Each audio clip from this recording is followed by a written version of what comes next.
소멸 위기를 맞은 지역과 역시 존폐 위기에 선 지역 언론. 서경방송 창사 27주년, 투데이 서경 창간 1주년을 맞아 서경방송이 지역 언론의 현 주소와 나아가야 할 방향을 짚어봤습니다. 남경민 기자가 정리했습니다. 대한민국 인구 절반이 거주하는 수도권. 인구뿐만 아니라 경제와 교육, 문화 등 생활 전반에 걸친 기반 역시 수도권에 밀집해 있습니다. 이는 언론과 언론이 다루는 소식도 마찬가지입니다. 많은 사람들이 뉴스를 소비하는 인터넷 포털만 보더라도 대부분 수도권 언론의 수도권 소식입니다. 이에 반해 지역 언론은 외면받고 있는 건데 소멸 위기란 꼬리표가 붙은 지역의 경우처럼 지역 언론 역시 존폐의 위기에 놓여 있습니다. 대부분의 지역 언론은 만성적인 적자에 시달리고 있고요.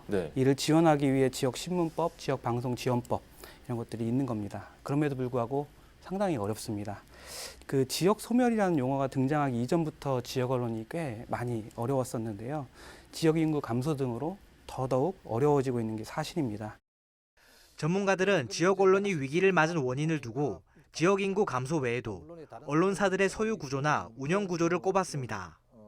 회사 운영의 지자체 의존율이 높다 보니 견제 감시 역할을 제대로 수행하지 못하게 되고 결국 지역민들에게도 외면받는 겁니다.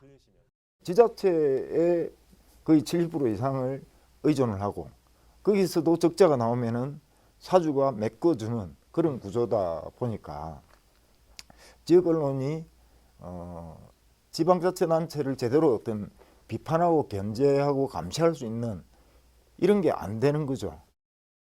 전문가들은 지역 언론이 독자와 시청자들로부터 다시 관심을 받기 위해선 객관성과 공정성과 같은 저널리즘의 기본에 충실해야 한다고 조언합니다.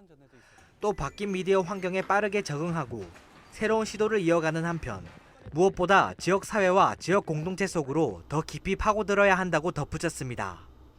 중앙 언론에 의해서 계속해서 이제 우리가 큰 그림은 볼 수 있지만 계속해서 이런 갈등 상황이라든지 혐오 상황이라든지 이렇게 되니까 정말 지역 언론은 지역에 있는 조그만 언론이다라고 생각할 것이 아니라 사회 유지나 이런 데 있어서 정말 필수제다 이렇게 생각할 필요가 있다. 이와 함께 지역 언론에 대한 국가 차원의 관심과 뒷받침도 지역 언론 위기 극복의 중요한 부분이라고 입을 모읍니다. 지역 언론 예산 관련 규제 정비와 지원조례 제정 등이 반드시 필요하다는 겁니다.